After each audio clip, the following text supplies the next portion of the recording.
Hey everybody, this is Evan D with the DailyNerd.net tech blog, and today's video topic is how to make a review video. Exactly the same way that I do on my site, and I'm going to give you lots of different tools that you can choose from to accomplish the same or similar things, and then additionally different tips that I've found from doing reviews, kind of some best practices, some stuff that'll save you a lot of time when you get up and go and trying to do your own to start off with. So if we go ahead and get into it, the first thing we need to go over is tools. And of course, the first thing you're going to need is recording software. Now, this applies to if you're reviewing a website, a web service, a video game, something on the computer, you would need that. Otherwise, you're going to need a camera. But for this, I'm going to go over recording software. And there's really a lot of choices. I myself am using Cam Studio. It's free and open source. There's also Fraps, which you'll most commonly see people use with video games. It's really meant for being able to handle the type of refresh rates that are involved in video games. Adobe Captivate, which is kind of like the Mercedes of screen capture software. It runs about $700, so you might want to start with Cam Studio, Fraps, or something first, and maybe work your way up to Captivate. And also Jing, which is a new software that's come out recently from TechSmith. They're the same people that produce Snagit, which is a screenshot software, and it's got a lot of nifty features too. And I've gone with Cam Studio simply because it lets me do recordings as long as I want without any watermarks. And save them in AVI format, which all three of those things you cannot do with Fraps or Jing on their free versions. And I haven't worked up the money yet to, or really the need, to upgrade to Fraps or Jing. Cam Studio does everything that I need.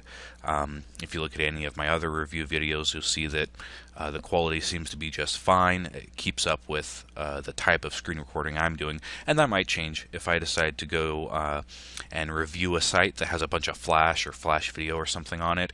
I'm sure Cam Studio won't be able to handle that type of motion on the page because it's recording at a very low frame rate. But at any rate, for what I'm doing, this works great, and so I figured I'd go ahead and give you guys a quick view of what Cam Studio looks like. And it's got a very simple interface here. By default, it's going to record to AVI, which is what you'd normally want to save into. Places like YouTube, Vimeo, etc. aren't going to accept SWF or Shockwave Flash videos anymore, which is the other option in Cam Studio. So just leave it to record on AVI. And you'll want to change a few of the default settings before you get started. For region, the region option will let you make a box anywhere on the screen, and it will record whatever is within that fixed area.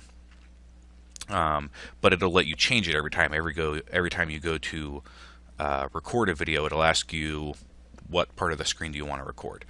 The other customizable one is fixed region, which you go and create that once. You say, I always want to record this particular square of my screen, and every time you go back to record, it'll just assume you want to record that exact same location. And you can also do window and full screen, which are fairly self-explanatory. And then you'll want to make sure and come down and click record from microphone. Sometimes I think by default it does not record audio, so you'll just want to check that and perhaps come into audio options and make sure that the right microphone is selected. Sometimes it might choose the microphone built into your monitor or something and not your external microphone, so you'll want to make sure that's checked to get your best possible audio quality out of it. And then a few of the little options are just a minimize program on start recording, which I usually have enabled, but I disabled it for this video so I guys could show you the Cam Video software. You'll also want to set a directory for them to save to, otherwise it's just going to save it in like a temp directory, which is going to be difficult to go find and bring out later, so you can upload it to YouTube or Vimeo or whatever your preference is there. and then I additionally have it ask me for the file name, so it doesn't record it as just say like a timestamp.avi. After I'm done recording, it'll ask me what I want the name of the video file to be, so I can easily recognize it later on when I go to grab that. And then lastly, you can set up some keyboard shortcuts. So by default, you can hit F8 and Cam Studio will start recording, but there's no option, there's no key binding to stop the recording. So I went in and set a key binding for Control-Shift-Z stops my Cam Studio, so I don't have to open the software and hit the stop button when I'm recording and then edit that part out later. It just makes it a little bit easier for me. So, and that's really all you have to configure in Cam Studio. Everything else is pretty much standard out of the box. It's a nice little piece of software that has actually this version of Cam Studio is an open source rendition of an old commercial product that was actually sold 2 or 3 times and eventually got turned into Adobe Captivate. Now, obviously, the features of Cam Studio don't compare to what Adobe Captivate does, but it's just nice knowing that it has some good solid roots, and like I've said, it works for what I want to do. So if you're interested in these other ones, Fraps, Adobe Captivate, Jing, almost all of them have free trials you can go download. So if you're not happy with one of the features of Cam Studio, go ahead and download one of their demos. They'll either put a watermark or a time limit or something on your videos, but you can get a feel for what type of subject matter they're okay with recording, whether they can record a lot of flash being on the page or a video game or something like that. And it's always best to try before you buy, right? So if you don't like Cam Studio, go try one of the others and get whatever works for you, because you're the person that's going to have to be using this on a regular basis. So you know, if you're using software and you don't find it easy to use, you're not going to have fun doing it. It's going to take you longer, and you want to make sure you're using tools that are making it as easy as possible for you to get done what you need to do. So that's probably enough on recording software. The next bit of tools you're going to need is a microphone.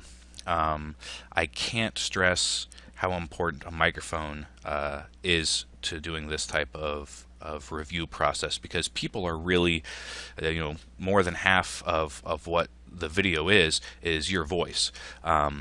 So video quality is one part of it, audio quality is the other. And if you've got a noisy, poppy, crackly, muffled microphone in your video, no one's going to want to watch it. No one wants to listen to that.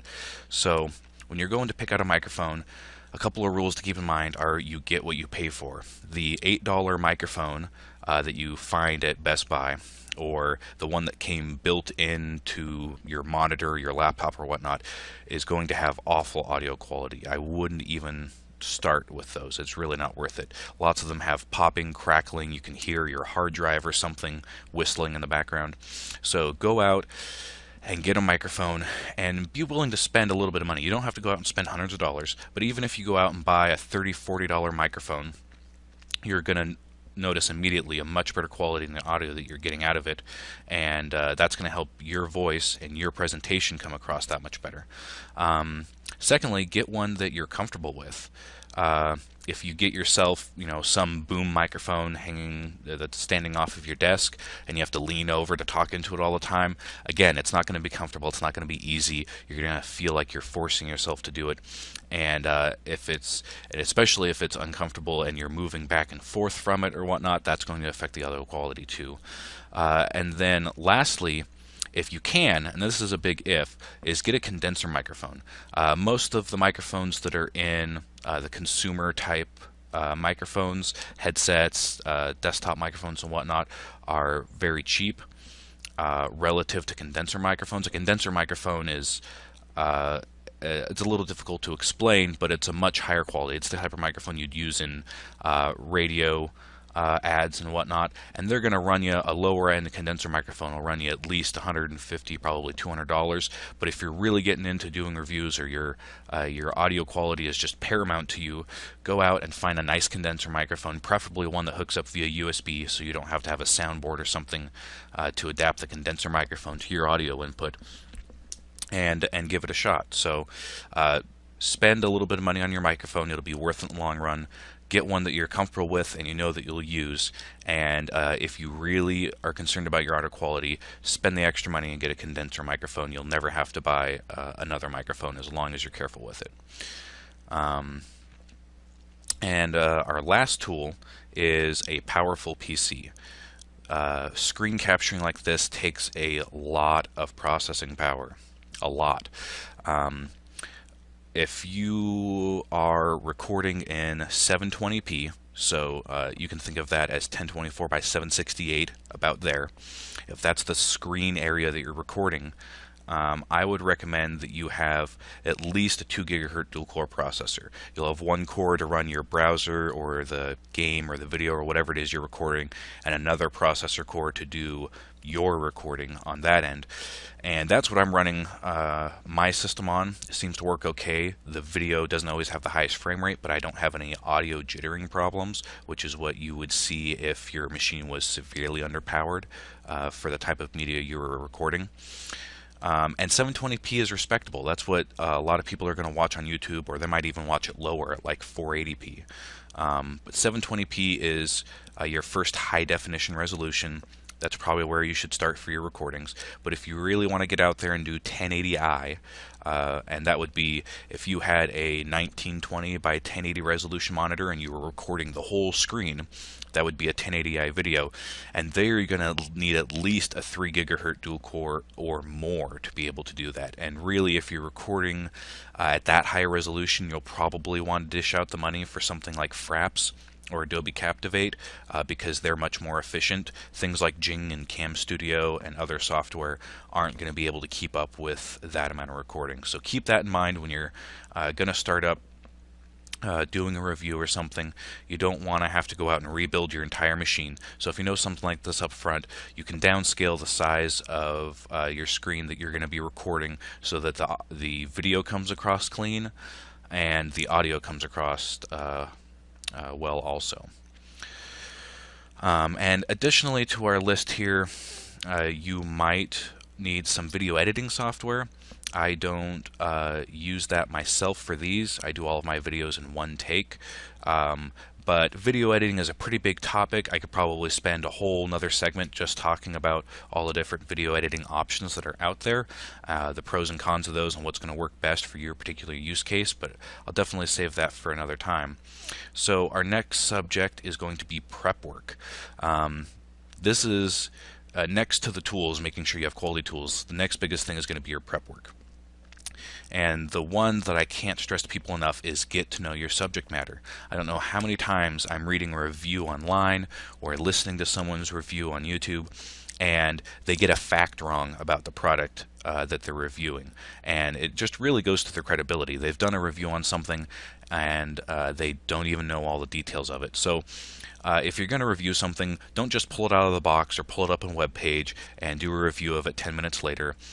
Get out there and really use it. Feel like you're intimate with the product, the service, whatever it is you want to be reviewing. Spend a day or two with it. If it's a web service and it's free, sign up for it, set it up, go through all the options, try and customize it. If it's a product, spend a day, taking pictures with it or playing games on it, whatever it might be, and make sure that you know the intricacies of it enough that you aren't going to have to be reading from a list to point out different qualities from it, and you're also not going to goof up and say something about the product that might not actually be the case. Second is write yourself an outline of its qualities. So don't go through and list every thing about the site, service, or product, but write yourself an outline of it's really excellent at this. It could use some work on this aspect of its service. Here's the 3 things that I really liked about it. Just a general outline of what makes the product stand out, what could be improved upon, etc. So that you aren't doing your review and having to come up with stuff out of your head, because you're going to end up with a lot of hms, ums, stutters, pauses that you might have to edit out later. So if you write yourself an outline, if you get to that point, you can glance over at it and see what the next part of your outline was, and keep the flow of the video going, and not have to stop and try to catch up to where your thought process was.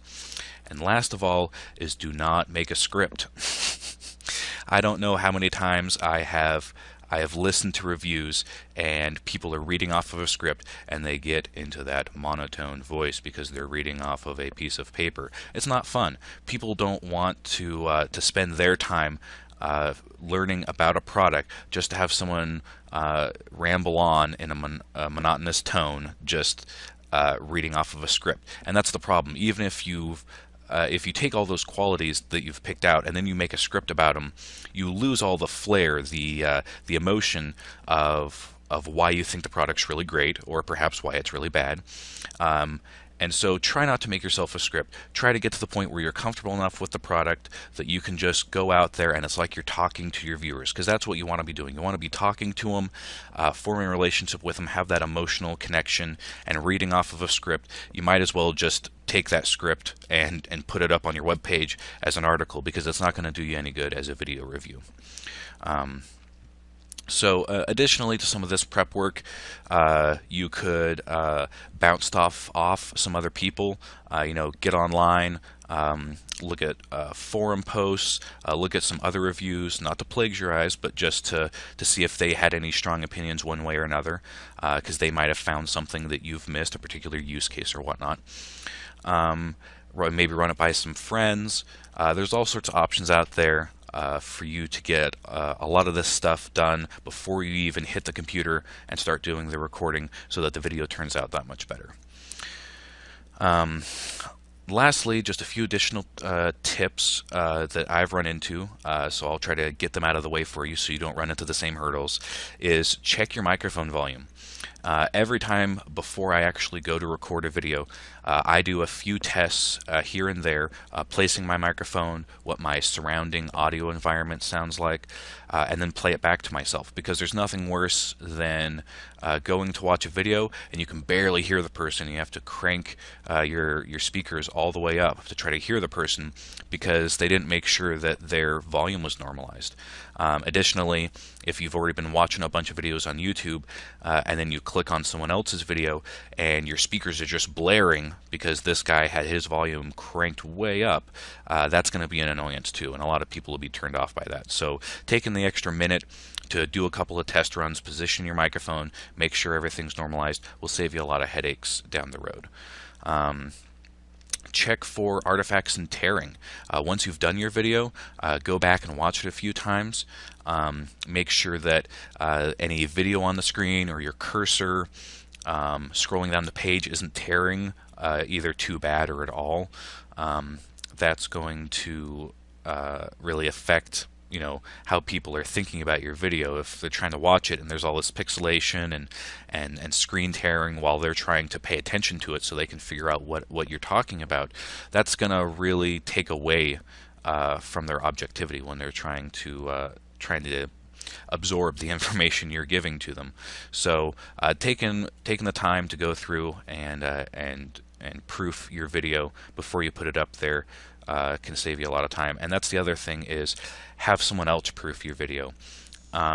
You're always going to think that what you've done is probably the best that can be done, but it's the amount of quality, the amount of outside perspective you might get just from having someone else take 5-10 minutes and look over your video to see if you missed a fact, you stuttered too much, you made some type of verbal typo in the video. That's going to save you embarrassment later.